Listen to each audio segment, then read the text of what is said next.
let's get right into it. We'll take a look at this trade I took on New Zealand dollar, US dollar, which was actually a break even. Okay. But it's a really good setup that I think displays my strategy quite well. Okay. So we ended up a break even, which is a shame, but that's trading. It feels like sometimes the price knows exactly where your stops are.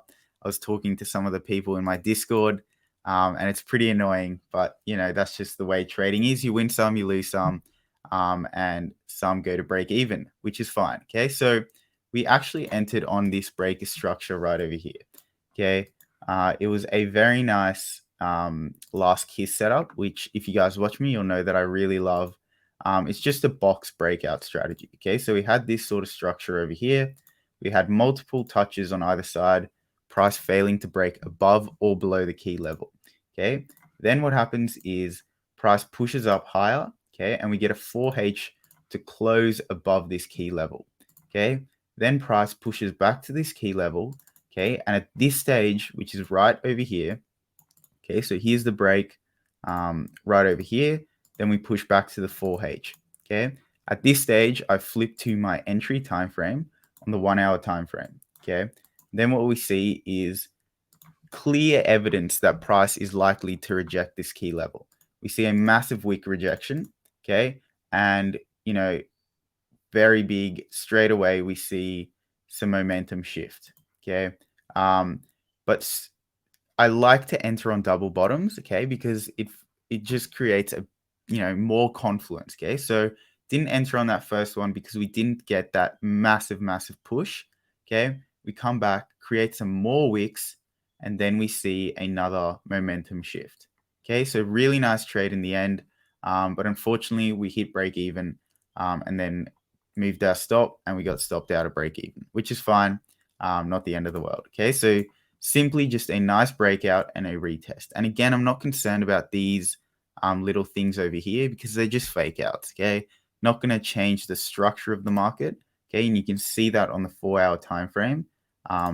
Just reduces some of the noise, and we can clearly see this trend and the continuation of this structure. Okay.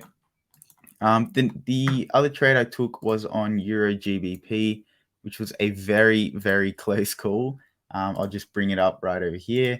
So luckily we stayed in this. It was a 1 to 2 somewhere over here. Okay. And it was the thinnest of margins that allowed us to stay in this. Okay. This was a cool reversal setup. Okay. And there's a lot of setups that I'll be talking about today that resemble this one right over here. Okay, so first of all, we can see that we have a very clear head and shoulders on the 4 hour time frame. Okay, so moving up into this structure, left shoulder, head, right shoulder. Okay, then what happens is we break below this key level. Okay, and then we actually provided a retest right over here. Okay, I ended up entering way too early. We flipped to our 1 hour time frame. I entered on this double top. Okay, so this one, there's our first touch right over there, and then we come back and create a not that one. We come back and create a double top right over there. So I entered on this candle, and yeah, literally the thinnest of margins allowed us to stay in that. But that's great. Nice 1 to 2.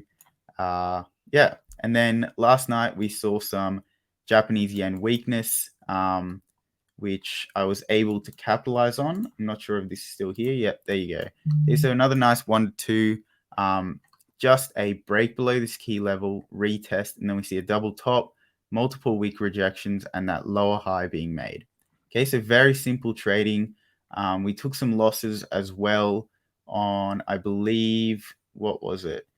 I can't remember right now. Okay, not dwelling on the losses, but we did take some losses as well. It's not just all wins this week. If we look at gold, there is a possible setup I'm looking at, and that is simply just a retest back to this key level before a continuation up from here. Okay, got to be careful because of this level right over here. Okay, gold tends to respect its previous highs and previous lows. Okay, so I am very wary of this level. And whether we continue up when we push through here is definitely a maybe. but I'm gonna look at taking some buys potentially off of this key level, given we see some rejections of that key level. Okay, I have no other biases until I see some more evidence or some more structure. For now, I'm sticking bullish.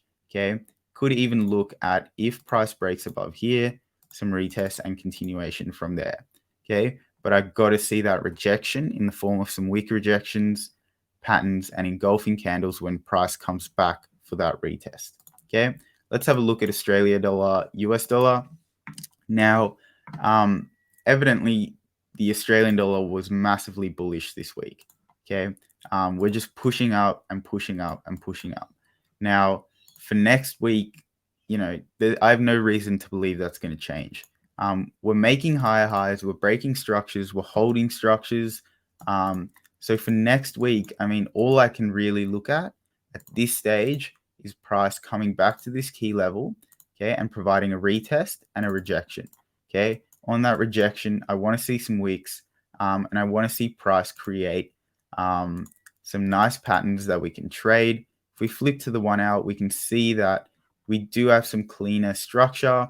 Okay, otherwise, if price was to come right back down to this level right over here, okay, I wouldn't be surprised if we get some sort of a consolidation or a reversal.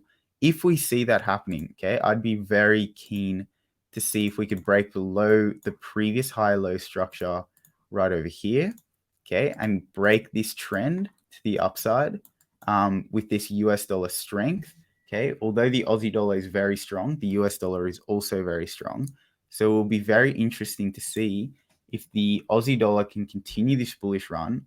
But if we break below this high-low structure, break the trend, create a retest and a rejection, okay, that is a very nice reversal setup that could possibly happen.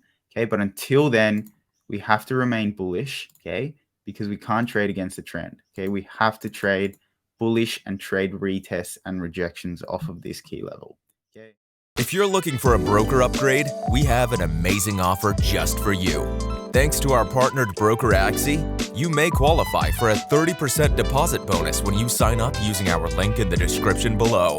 For example, for qualified clients, a deposit of $1,000 could receive a bonus of $300 in trading credits. They've partnered with us to provide traders with the tightest spreads, lowest trading costs, and a huge range of tradable assets. Markets like forex, commodities, and indices are all available for clients trading with Axie. Remember to use the link in the description to potentially qualify for the deposit bonus offered and to support what we do here at A1 Trading. Please note, this offer is only available to traders outside of the US. For US-based traders, consider checking out some of the other brokers listed in the description below.